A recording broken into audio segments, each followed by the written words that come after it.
Welcome to the return of the Primal Endurance Podcast. This is your host, Brad Kearns, and we are going on a journey to a kinder, gentler, smarter, more fun, more effective way to train for ambitious endurance goals. Visit primalendurance.fit to join the community and enroll in our free video course.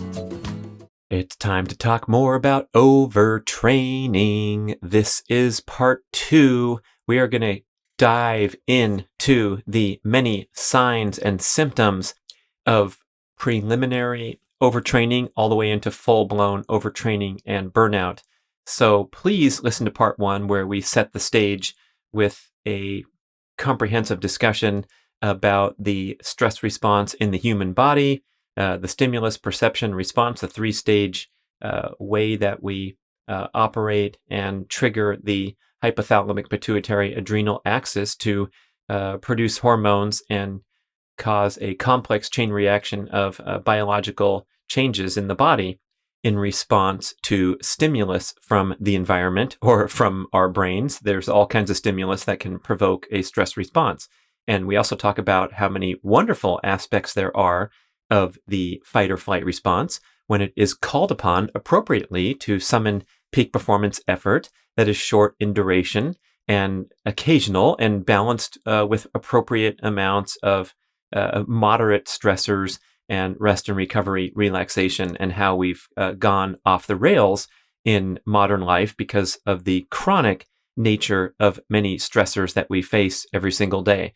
So here we'd have to pile on everything on that one side of the balance scale, stressors. So emotional stressors, environmental stressors, pollution, EMFs, hectic modern life, hyperconnectivity, all that kind of thing. And then, of course, also physical stressors when we're talking about a athletic training program, a fitness commitment that is exhaustive and depleting rather than nurturing and balancing work efforts with recovery efforts.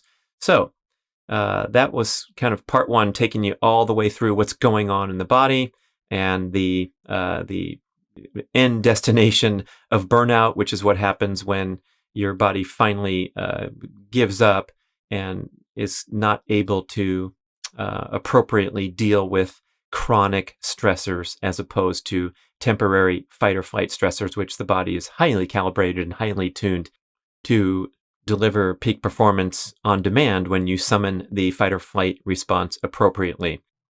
So toward the end of the part 1 show, we discussed this newer terminology called overreaching, and that is the temporary state of heightened functionality that is prompted by a chronic stimulation of the fight or flight response. So you're carrying on, you're doing fine, you're performing well, but at the same time, in this temporary state, it's sort of a path to impending doom if you don't take corrective action. Even though you're capable of performing, it's kind of like when you're running on fumes.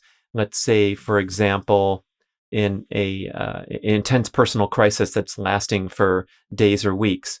You're not hungry, you're not tired, you wake up kind of shaky, but full of energy and alertness, and you're capable of putting in long stints at the hospital or perhaps at the office, working long hours because there's a grand event coming up that you're preparing for, whatever it is. But in this overreaching phase, you're going to have an assortment of symptoms that are indicating that you're on thin ice here. So let's talk about the early stage overtraining symptoms and then kind of transition into symptoms of full-blown overtraining, burnout, exhaustion. So starting point is this symptoms of impending doom, overreaching, early stage overtraining. And one of them is heart rate variability, your HRV score. And this has gained great popularity in recent years as a really wonderful window into the harmonious functioning of your autonomic nervous system. That is the desired balance between parasympathetic function and sympathetic function. Parasympathetic, often nicknamed rest and digest, and the sympathetic arm, often nicknamed fight or flight. So you want these two branches of the autonomic nervous system to be working in harmony, generally speaking, or if you're getting into a sympathetic dominant state, such as a stressful day at the office or a challenging workout, you want to trigger parasympathetic activity in response to return your body to homeostasis and balance. I talk about this concept of positional parasympathetic breathing that Dr. Janine Krause shared with us on our show. And it's a really great idea that I've implemented devotedly after my most intense workouts. And it simply involves taking a few minutes, even if it's as little as 5 minutes, to finish your workout, cool down, you got your sweats on, maybe you're still at the track or at the facility, or you've made it home, and then you want to lay flat on the ground, elevate your feet, and engage in some focused diaphragmatic breathing, relaxation breathing.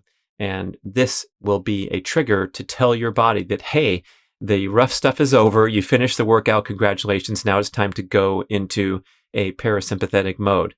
So just a transition phase where you really work on relaxation prompted by intentional breathing. Okay, so the HRV score is a measure of the beat-to-beat interval between your heartbeats. And yes, indeed, the heart beats in not a metronomic fashion, but rather with a slight or significant variation in the beat-to-beat intervals. We did an entire show on HRV with Rhonda Collier. You can find that in the archive, so I'm not going to detail what HRV is all about. But if you notice a healthy variation in beat-to-beat intervals, this indicates a well-balanced autonomic nervous system function. So you're not under tremendous stress, you're not overstressed, and you have a favorable HRV score. So the greater variation in beat-to-beat intervals indicates a high HRV score, and the apps and the meters that are out there that you can use do a arbitrary 1 through 100 scale just for the ease of measuring and tracking. And so the higher the HRV score indicates a greater variation in beat-to-beat intervals. Interestingly, the less variation in beat-to-beat intervals, the more metronomic that your heart is beating, this indicates that you're under more stress rather than a healthy stress-rest balance. And so a low HRV score is indicative of minimal variation in beat-to-beat intervals. I have a cool app on the App Store for iOS for Apple products called BradBeat HRV. So go check it out if you're on the App Store, and you can download that onto your smartphone. And then with a simple wireless transmitter that most athletes have to measure heart rate, or you can purchase one inexpensively, you can get into the HRV game. They also have them on the newest, latest, greatest smartwatches, or you can also with the rings and other biofeedback now, anything that can measure heart rate can help give you HRV score at a glance at your fingertips. So with that set up, and I'm mentioning this as number one because so many people respect HRV as a really important thing to track, because of course you can't subjectively determine the beat-to-beat intervals of your heart, nor measure it against a historic example just by feel. And so you're looking at this number, and the number doesn't lie, and a lower HRV score can be indicative of you being in a heightened stress state, but perhaps not even realizing it, not even being that aware. Number two on the list, and these are not going to be ranked in any particular order as I go down there, except that these first two are very likely to be the most valuable. And maybe I'd even switch the order with the maximum aerobic function test being number one.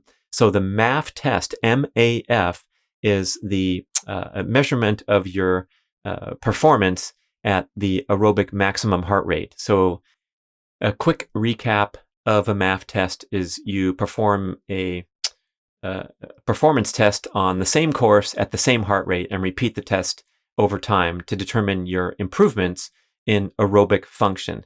So your maximum aerobic heart rate is 180 minus your age. You take that calculation. Let's say I'm 57. That would put my maximum aerobic heart rate at 123 beats per minute. I'm going to head out to the running track, And every single time, the same test, running 8 laps around the track in my example. And then I will time myself. So I'll start running, I'll look at my watch and try to peg my heart rate at 123. Of course, it's going to bounce around a little bit, but if it starts showing 124, 125, 126, I'm going to back off and return that heart rate to the desired level in order to get a accurate test result. And then you look at your watch at the end of 8 laps, and if your time's faster than previous times, that indicates an improvement in aerobic function. And if your time's slower, this is a really great indicator that you are in this no man's land of overreaching or are suffering from, other forms of temporary stress that are suppressing your aerobic competency and your finishing time. So an adverse MAF test result, an adverse HRV score lower than your historical average or your typical baseline range. And again, we don't want to nitpick here, but I'm talking about patterns. So if you have a couple adverse MAF test results in a row, if you have a string of days where your HRV is in the 60s on that 1 through 100 scale, rather than typically being between 70 and 80, these are good indicators, even with all other things being seemingly normal or okay. All right, so then we're going to continue down this list. And the next one I'm going to call dysregulated energy during everyday life. So this is that occasions where you go to the gym, you do your morning workout, you feel fine, you head out the door, you run your 6 miles, whatever your go-to workout is, and everything is okay. Then in the afternoon, you kind of feel foggy, unnaturally fatigued, a deep desire for a nap. It also can occur upon waking up in the morning. So rather than popping up full of energy and alertness, you're dragging ass, but you finally do get up. Maybe you get a cup of coffee into you or something else to try to get the engine started, and then you go out and you have a decent or even a great workout. But these signs outside of workout where your energy is dysregulated are definitely in the warning signs. Now, here's a weird, interesting one. This is a second wind late in the evening. So if we have healthy cortisol function and healthy autonomic nervous system balance, we are predictably going to wind down and start to slow down all manner of biological and cognitive activity as we approach bedtime. In particular, we want that process of dim light melatonin onset, DLMO, to kick into gear and experience a ever-increasing rise of melatonin in the bloodstream as we approach bedtime, because that's known as the sleepiness hormone. We're going to see a drop in body temperature, which is also a great trigger for falling asleep and staying asleep. And so all these hormonal processes work beautifully every single day to help us wind down and have that desire for sleep and be adaptable to falling asleep rather than tossing and turning. And if you kick into an extra gear, perhaps you were returning home from a busy day at 6:30 p.m. and felt really wiped out, and you're just blobbing on the couch, you're going through digital entertainment, and then you get this second wind of energy where you flip open your laptop screen, or you're starting to get more and more excited watching the show and choosing to watch another episode. You get on a phone call right before your designated bedtime, and it becomes animated and exciting, and you're alert and energized. Maybe you're even leashing up the dog for a walk around the block, and you find yourself hopping and skipping and feeling a bounce in your step that wasn't there hours before. And this is an indication that your cortisol pattern has become dysregulated. So you will get a spike in cortisol in the late or later evening hours rather than the predictable drop in cortisol and rise in melatonin. So this is, it might feel nice to be able to finish your email inbox late at night, but this is another sign of impending doom and dysregulated hormonal patterns. Here's number 5 on the list, and these are slight, ever so slight, immune disturbances and inflammatory disturbances. One of the weird ones for me that's super reliable that I am pushing it a little bit too hard and on the edge is contracting athlete's foot. Hey, I'm telling you like it is, people. So when I get that condition, it is almost always associated or coming on the heels of a high stress training period. And we can count other things in there like a slight scratchy throat, stuffy nose, allergies coming up, increased sneezing, or if you have any kind of nagging inflammatory conditions that come and go. Skin conditions are very common under this category. And so you get these little flare-ups of this, that, or the other thing. And again, is showing that your immune system has been put on the sidelines for a little bit too long. As I talked about in episode 1, the fundamental description of the fight or flight response is that basic metabolic functions are put on hold in favor of emergency operations. So it's kind of like the crew at the fire station having a nice evening meal, playing some cards, doing some leisure reading, heading up to the barracks to go to sleep in the bunk. And then at 2 a.m., the horn sounds and everybody jumps up and kicks into action. And so all those processes that were helping with restoration have been put on hold because of the alarm system sounding in the middle of the night. And that's the nature of the firefighting career. And we do the same to ourselves when we overstress ourselves and put basic functions on the sideline. And then accordingly, we're going to pick up slight immune disturbances and inflammatory disturbances. Okay, here's number 6.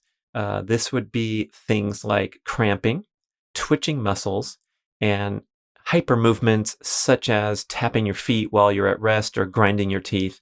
And these are indications of overstimulation or imbalance in sympathetic function versus the harmonious balance between sympathetic and parasympathetic. So you're not truly relaxed. Your feet are fidgeting and tapping. Your teeth, your muscles are twitching, even involuntarily. I remember that from extreme swimming workouts, and oftentimes in the hours afterwards, I would feel my deltoids just flickering, and I could lift up my shirt sleeve and see the muscle twitching visibly coming out of the skin. So that brings us to number 7, and that is skin problems. The skin is really, really sensitive to stress, and anything of a breakout rash, especially recurring conditions that come and go, are directly associated with a bit of suppressed immune function or difficulty controlling inflammation. So beyond the skin, there's other inflammatory conditions that can come into the picture here too. That's pretty related to number 5, but we'll give it its own skin problems, number 7. Number 8, frequent urination, especially at nighttime. Oh, what's the big deal getting up and going to the bathroom at night? Guess what? We should be just as good as our canine friends at holding it in for an 8-hour period of sleep and not having to get up to desperately empty your bladder because it's completely full. It is definitely not full, and that's not the reason that you've been awakened. It's more likely an inappropriate stimulation of the adrenal glands causing the kidneys to activate and give you the urge to urinate. In Latin, adrenal, adrenal means next to kidney, and that's where the adrenal glands reside, right next to the kidney.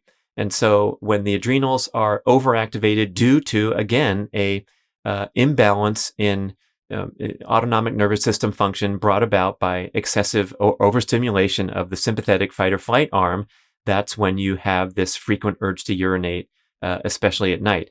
And I can relate to this when it's directly associated with jet travel, which is highly stressful and prompts a lot of adrenal stimulation. Typically that first night in the new environment, I find myself getting up more than once, sometimes twice, 3 times, and that's just trying to unwind from the stressful jet travel. So pay attention and note that that's not normal. Dr. Phil Maffetone says this is definitely a bad deal, that need to get up and urinate at night. I've heard other experts like Dr. Huberman say that it's no big deal and you should be able to just go right back to sleep. But I'm thinking hard about that because it definitely seems to be correlated with overly stressful periods.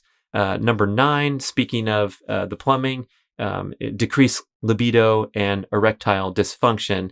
And again, remember, this whole list is contemplated in the possibility that you're still performing well in workouts. So when you're in this overreaching state and the typical biological functions are put on hold, that can include sexual function, reproductive function, which is the human's most prized resource. It's our primary biological drive to reproduce, besides to drink, eat, and sleep. But when we are placing ourselves or experiencing a chronically overly stressful period of life, that is not a good time to reproduce. Thereby, the body puts these functions and drives on hold. So I said number 9, lack of libido, erectile dysfunction for the male. And then number 10 would be amenorrhea. That's the cessation of menstruation that is very common in female athletes who have low body fat. So the endurance running community and other female elite performers whose quest for peak performance has prompted them to drop body fat way down into the range that is not optimal for reproduction. And carrying body fat is essential for fertility, childbirth, nursing, all that great stuff, but it's not essential to make the Olympic team, break world records, and so forth. And so it's extremely common that the elite female athlete is trading in her reproductive fitness for marginal increases in performance, right? If you're going to race the marathon or the Hawaii Ironman, you're looking at the top 10 list of females, and they all are going to have extremely low body fat. Same with the CrossFit Games or anything that's, at the highest level. Interestingly, in contrast, low body fat in the male is correlated with reproductive fitness in general, but when the overtraining patterns are present, like I just described, low libido is their marker rather than low body fat. So, encompassing several of the aforementioned, let's remember Dr. Herman Pontzer's quote that locomotion, repair, growth, and reproduction are a zero-sum game. What that means is if you overload with locomotion meaning all forms of exercise, physical work, you are going to compromise or borrow from the others. Repair processes like your immune function, growth, that would be like recovery when you're in the overtraining patterns, your recovery is going to suffer, and also your reproductive fitness.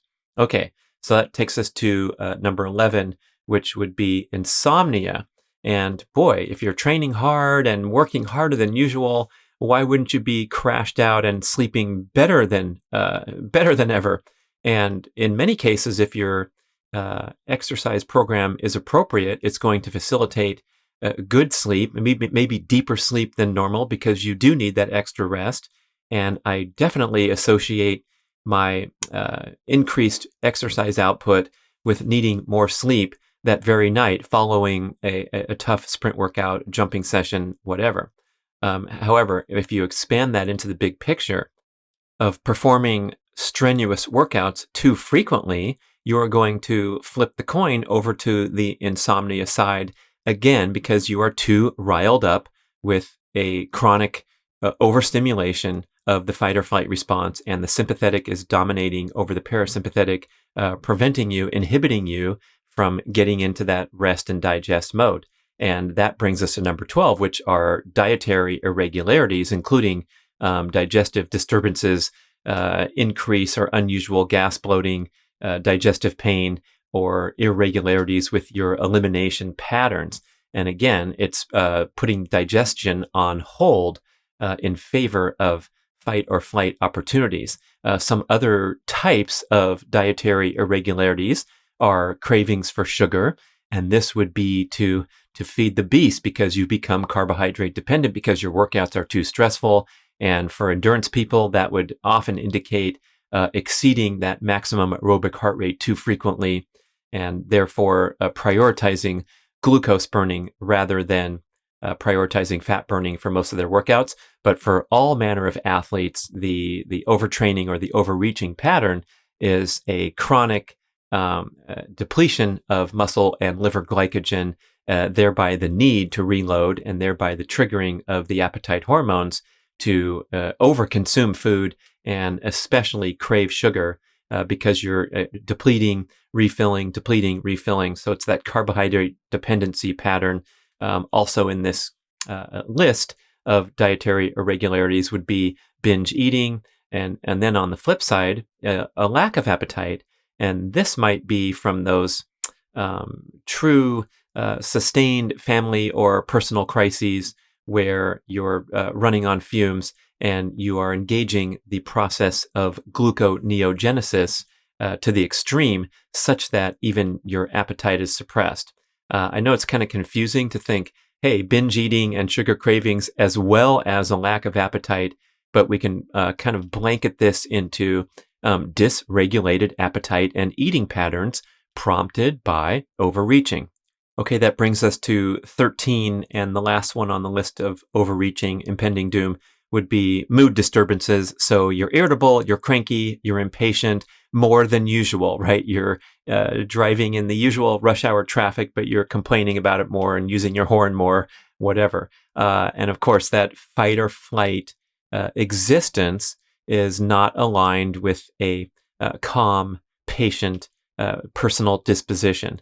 And so, again, we all have some baseline. Maybe you're a cranky person all the time.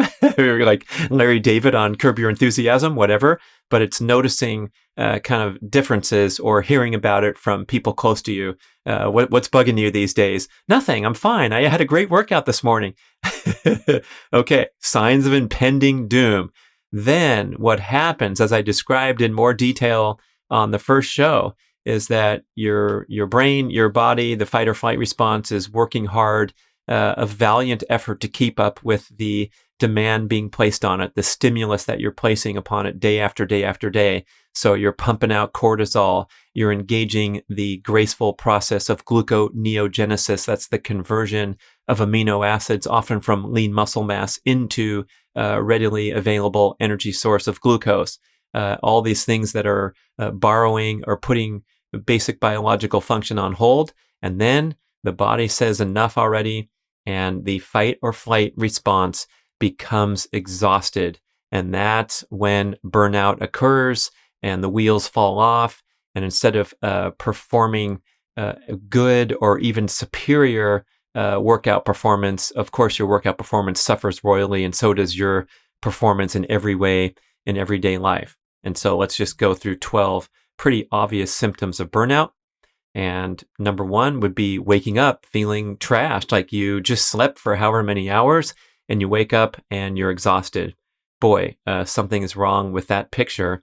And that sometimes takes many weeks, maybe even many months, maybe even years to turn things around and regain that natural baseline of energy and alertness that we should expect to experience every single day of our lives. But it's a tough one when the wheels fall off, and the stories and the internet articles that I reference so frequently that my mom, the link generator, has them memorized and can cut and paste. So I really strongly urge you to read some of these comprehensive takes on the overtraining patterns, particularly in the endurance community. One article is called One Running Shoe in the Grave, and the other article is called Running on Empty. And it talks about elite performers that vanished from the competitive scene quickly because they experienced burnout. Okay, so number one is just waking up feeling like crap and wondering, how long is this going to last? And the answer is it could last a really long time if you're not careful and don't take dramatic corrective action once you've entered the stage, the major stage of overtraining burnout. Number two is poor workout performance. So if you're in the mild category of overtraining burnout, you can still go out there, you can still put the miles in, you head to the gym, you still do the CrossFit session or the personal training session, but your performance is significantly below your typical expectation, and especially running out of gas near the end of the workout. And so you do okay for the first 30 minutes of the group exercise cycling class, and then your legs start to feel like lead from 30 minutes to 45 minutes. So running out of energy and generally poor workout performance, definitely on the list. Number 3 would be soreness and joint problems that persist. So getting an overuse injury could even be categorized as part of the overtraining process, but it's also brought about by poor technique, maybe mild errors in the training patterns and the stress load that's not putting you into true burnout, but it's definitely messing with your left Achilles tendon, that kind of thing. But when you have this persistent muscle soreness that takes longer than usual to go away, or joint difficulties that are worse than historical norm, that's when you're looking at burnout conditions. And one of the other prominent stress hormones is called aldosterone. So there's cortisol and there's also aldosterone. Aldosterone plays a big role in your sodium balance, regulating sodium balance, and also in keeping your joints lubricated and supple and performing well. So when you have this persistent soreness and joint trouble, that could be a sign of insufficient aldosterone. Interesting nuance that I can validate from personal experience. This is especially so with joint pain in the lower back or on the inside of the knee. For whatever reason, I guess these are particularly sensitive areas, but that's the burnout symptom. Number 4 would be a trashing of the digestive system. So we mentioned that in the overreaching symptoms, that you're having these perhaps mild digestive irregularities, but digestive system is so sensitive to stress, and it is often deemed or believed to be the first thing to go. I remember when I was in the triathlon scene with many other hard training athletes, all of us battling on that fine line to try and avoid overtraining and get those incremental improvements in performance. And there was a lot of complaints about digestive function because, again, if you think about the stress response and putting basic biological functions on hold, nothing more so than digestion. And of course, parasympathetic nickname, rest and digest, indicates just how important it is to be in stress-rest balance in order to facilitate optimal digestive function. And so this trashing of the digestive system would come in the form of gas, bloating, cramps, pain, problems with elimination, sustained problems with elimination, right? So maybe one day you have diarrhea or some symptom, it's fine the next day. But if you're dealing with this stuff for a week, or you're going into deeper digestive problems, I remember the great triathlete Mike Pigg battled Giardia for a couple of years. So his digestive system wasn't right because he picked up an infection swimming in some dirty lake somewhere across the globe. I did so myself racing in China. I got a case of Giardia, and it takes weeks to recover from. But when it takes years to recover from, that could put you in that category of burnout, really taking apart what's should be working gracefully and effectively. And of course, leaky gut syndrome is strongly associated with overtraining. And that would be coming in the form of a chronic inflammation of the gut lining. And that's what causes damage to the very delicate microvilli, the little filters and fingers that stick around and wiggle and filter out the things that are not supposed to be entering into the bloodstream. But this leaky gut can also happen when you heat up the digestive tract, as would happen when you're exercising for long periods of time. And so when you're out there on a 5-hour bike ride in the heat, due to the need to dissipate heat and also to manage onboarding of more calories while you're exercising, the digestive tract is taking a beating because basically it becomes leaky during the effort because of the elevation in body temperature throughout the body, including the digestive tract. You're heated up, you're inflamed, and you're trying to throw down energy drills and sweetened drinks and whatever else you need to make it through the workout. So that is an assault to the normal healthy function of the digestive tract. And if you're doing it day after day after day, oh boy, that's a big fat position there on the overtraining burnout list. Number 5 is a decline in hand-eye coordination, a decline in technique and precision in performing the desired activities. This could be both during your exercise and in other areas of life, making mistakes, just a kind of a fatiguing of the central nervous system due to excessive stress patterns. And then accordant burnout, of course, has a strong influence on your cognitive function. Interestingly, on this category, there's an app that you can get called CNS TAP Test. That stands for Central Nervous System. The CNS TAP Test app.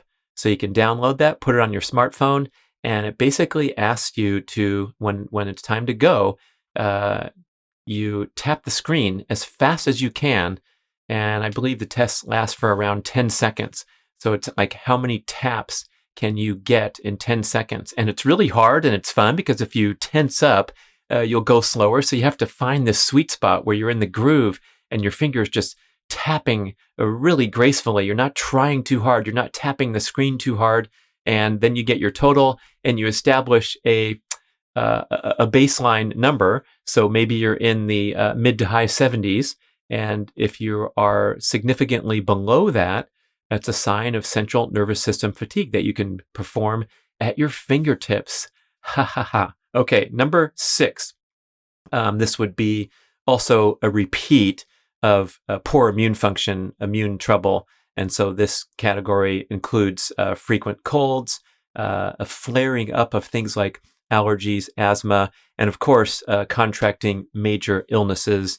And boy, that's when we start to get into some deep concerns as these things kind of linger along, or you get strange, unfamiliar illnesses that evade traditional medical treatment. That's some of the storylines from the articles that I mentioned. I just heard a disturbing stat from Dr. Tommy Wood, frequent podcast guest, and we didn't talk about this in our recently published show, but the population of extreme athletes, especially endurance athletes, triathletes, marathon runners, ultra marathoners, are getting a preponderance of long COVID. So contracting COVID and having symptoms linger on for weeks, months on end. You might have heard of some of these, like the loss of smell and taste, problems with lung function. And so it's striking this population with unusual frequency. And they don't know why, but they surmise that the chronic suppression of the immune system leaves this seemingly healthy, fit population more vulnerable to COVID than the average person walking their dog around the block. Whew, ouch, be careful. Number 7 on the list is difficulties with thermoregulation. So maybe you're colder than usual when you're sitting on the couch at night. You need to wrap up in a blanket. Maybe you're having difficulty remaining stable and you feel hot more than usual in whatever environment. And so difficulty regulating body temperature is on the list. Number 8, here's another nuanced one that I only recently became acquainted with thanks to the HRV work of Joel Jameson, the MMA trainer, 8weeksout.com. We had an interview several years ago. It's a great interview in the archive, so please download that if you want to hear about the importance of recovery-based training programs and many other topics that Joel's a leader on. But he's also a true pioneer in HRV. He's been using it for decades, and he proclaims that not only an unusually low pattern of HRV readings, but also a pattern of unusually high HRV readings. And this is interesting because it's widely dispensed that a high HRV is good and a low HRV is bad. It means you're tired. It means your heart's beating metronomically. But if your HRV is elevated above your normal baseline range, it could be an indicator of parasympathetic dominance because you are so fried that the parasympathetic is stepping up to center stage. Your sympathetic nervous system is bombed out from chronic stress and overtraining burnout pattern. Therefore, you are seeing a greater variation in beat-to-beat intervals than normal balance. So we always want to speak in terms of balance when it comes to stress-rest balance. We don't want to be just relaxed on the couch at all times, waking hours away from what we absolutely have to do in order to be a healthy person. So a little bit of stress is good. That is the term eustress that I talked about in the first show from the great leader in this research, Dr. Hans Selye, from decades ago, maybe a century ago, when he first started presenting groundbreaking work on the stress response, won the Nobel Prize accordingly. But this concept of eustress is how we want to optimally navigate through life and do great things and take on challenges and feel that sense of satisfaction and purpose, but not overdo it. So unusually low pattern of HRV readings or an unusually high streak of HRV readings could both be indication that something's off. Okay, number 9, we have low blood pressure. Of course, you can determine this if you are a frequent blood pressure tester, and you can also determine it if you experience dizziness upon standing up. And this is a common symptom among highly trained athletes that have that extremely highly calibrated cardiovascular system. And so it's something to manage, but when it becomes significant, and you really get that woozy feeling when you stand up, it could be an indication of overtraining, burnout, and low blood pressure. Also, messing up your electrolyte balance. So you have low sodium electrolyte disturbances, which you could be finding out from blood tests. But also, there's other symptoms of practical symptoms of electrolyte depletion, mineral depletion, low sodium. One of them is this low blood pressure, and other ones are frequent cramping and things of that nature. So then we get to number 10, and this would be excessive sleep beyond your normal pattern.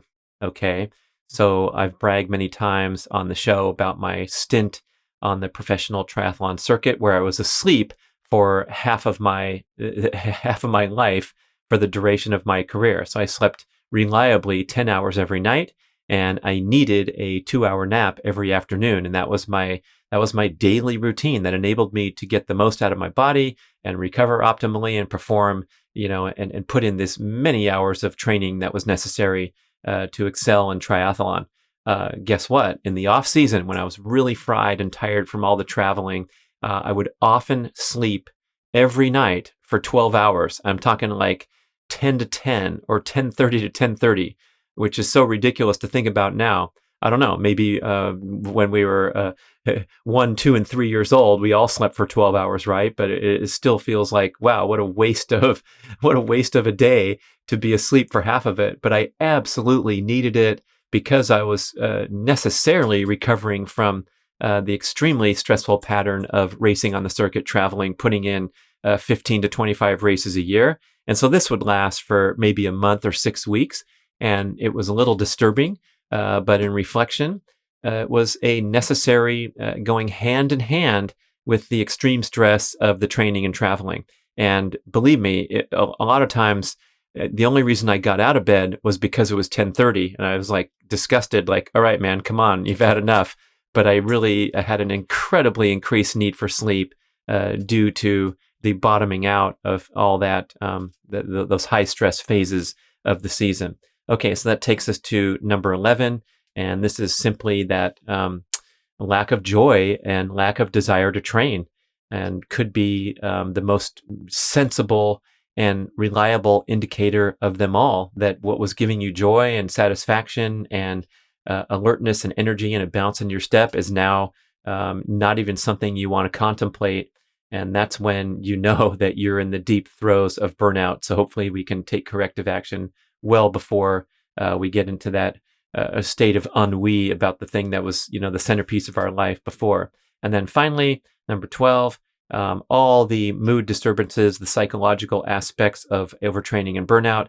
So you could talk about poor cognitive function, inability to concentrate, depression, apathy, malaise, moodiness, withdrawing socially, And these are all ways for that the brain and body try to conserve energy and kind of rebalance and recover from a chronic or a prolonged period of overly stressful existence. We're just trying to narrow our scope, minimize our activities, minimize our emotions. It's no fun, but it's probably a necessary balance that you just have to tone things down and wind things down for a while until you start to regain that natural joy and that natural inspiration for going out there and training. So that package, people, is the comprehensive symptoms of overreaching, and then another set of symptoms for overtraining and burnout. And that'll take us to a part 3 show of how to recover and how to appropriately return to exercise, and hopefully one day back into training and picking up where you left off. But you have to be very, very careful and deliberate, and maybe reset all your parameters in order to not be one of these victims of burnout where the person never returns to their previous level of engagement. So a quick summary of the symptoms, and then I will send you off and encourage you to listen to part 3. So the symptoms of impending doom or overreaching: HRV that's lower than normal, a slower than normal math test result. Number 3, energy dysregulated during daily life. So it's tough to wake up, but you go put in a good workout. Number 4 is that second wind in the evening, in the late evening, and that would be signs of dysregulated cortisol production. Number 5 are the slight immune disturbances and inflammatory conditions. I mentioned athlete's foot is my reliable marker. Number 6 is this hyperactivity, things like cramping, twitching, tapping your feet, grinding your teeth. Number 7 is all manner of skin problems, which are so closely tied to if difficulty regulating inflammation appropriately. Number 7 is frequent urination, especially at night. Adrenal next to renal, that's your Latin lesson for the day. Number 9 is decline in libido, erectile dysfunction. The body is diverting resources to emergency situation rather than the basic biological drives like reproduction. And number 10 for females, amenorrhea, again, diversion of the resources. Poncer's quote, locomotion, repair, growth, and reproduction are a zero-sum game. Number 11 is insomnia. That's that sympathetic balance and the difficulty winding down and turning on parasympathetic to get a good night's sleep. Number 12 is dietary irregularities. So cravings for sugar because you're in that sugar-dependent training pattern, binge eating, and on the flip side, lack of appetite because you are kicking into this gluconeogenesis during these sustained periods of overstress. That might be family or personal crisis or overtraining. And then number 13, mood disturbances. So you feel more irritable, cranky, and impatient than your usual irritable, cranky, and impatient self. Okay, then we transition to the 12 symptoms of true burnout and overtraining. And number 1 would be waking up feeling trashed even after many hours of sleep. Number 2 would be crappy workout performances, especially running out of gas near the end.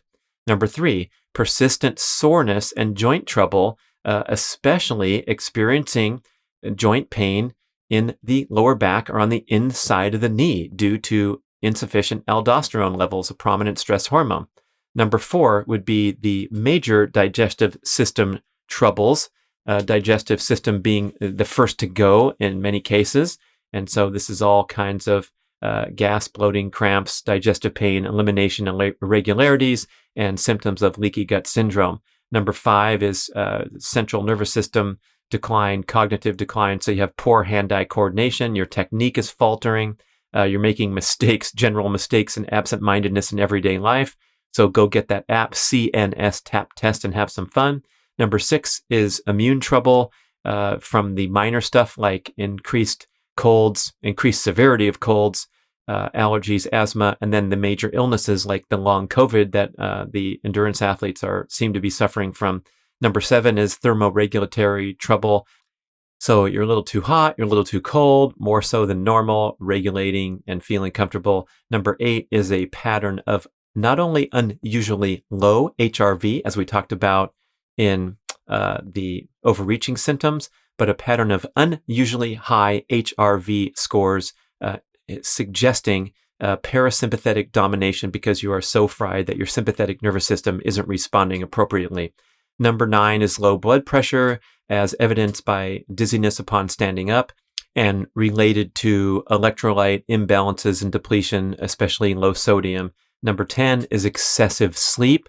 So your historical pattern, your comfortable amount of sleep, notwithstanding sleeping a little more after tough workouts, like I mentioned, but just being deep into the persistent need for more hours of sleep than usual, like Brad in the off season going for the big 12er and then having to struggle out of bed even then.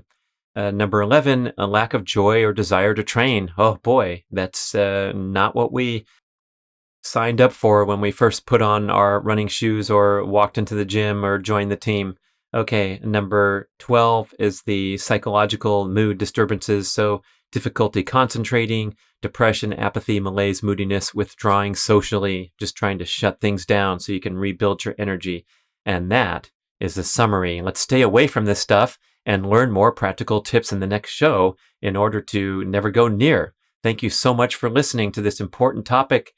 Please honor and respect these symptoms. I had so much unregulated competitive intensity in my youth and even lingering today because I enjoy the challenges so much that I will still make the mistake and tiptoe into these overtraining patterns and experience persistent muscle soreness that should be gone. But if because I've layered a hard workout onto another hard workout when I wasn't truly ready and recovered, and boy, it's so much easier to kind of err on the conservative side and continue to progress and enjoy your experience rather than have to suffer. Thanks for listening. Talk to you soon. I hope you enjoyed this episode and encourage you to check out the Primal Endurance Mastery course at primalendurance.fit. This is the ultimate online educational experience where you can learn from the world's great coaches and trainers, diet, peak performance, and recovery experts, as well as lengthy one-on-one interviews from several of the greatest endurance athletes of all time, not published anywhere else. It's a major educational experience with hundreds of videos, but you can get free access to a mini course with an ebook summary of the Primal Endurance approach and 9 step-by-step videos on how to become a Primal Endurance athlete. This mini course will help you develop a strong basic understanding of this all-encompassing approach to endurance training that includes primal-aligned eating to escape carbohydrate dependency and enhance fat metabolism, building an aerobic base with comfortably paced workouts, strategically introducing high-intensity strength and sprint workouts, emphasizing rest, recovery, and annual periodization, and finally cultivating an intuitive approach to training instead of the usual robotic approach of fixed weekly workout schedules. Just head over to primalendurance.fit and learn all about the course and how we can help you go faster and preserve your health while you're at it.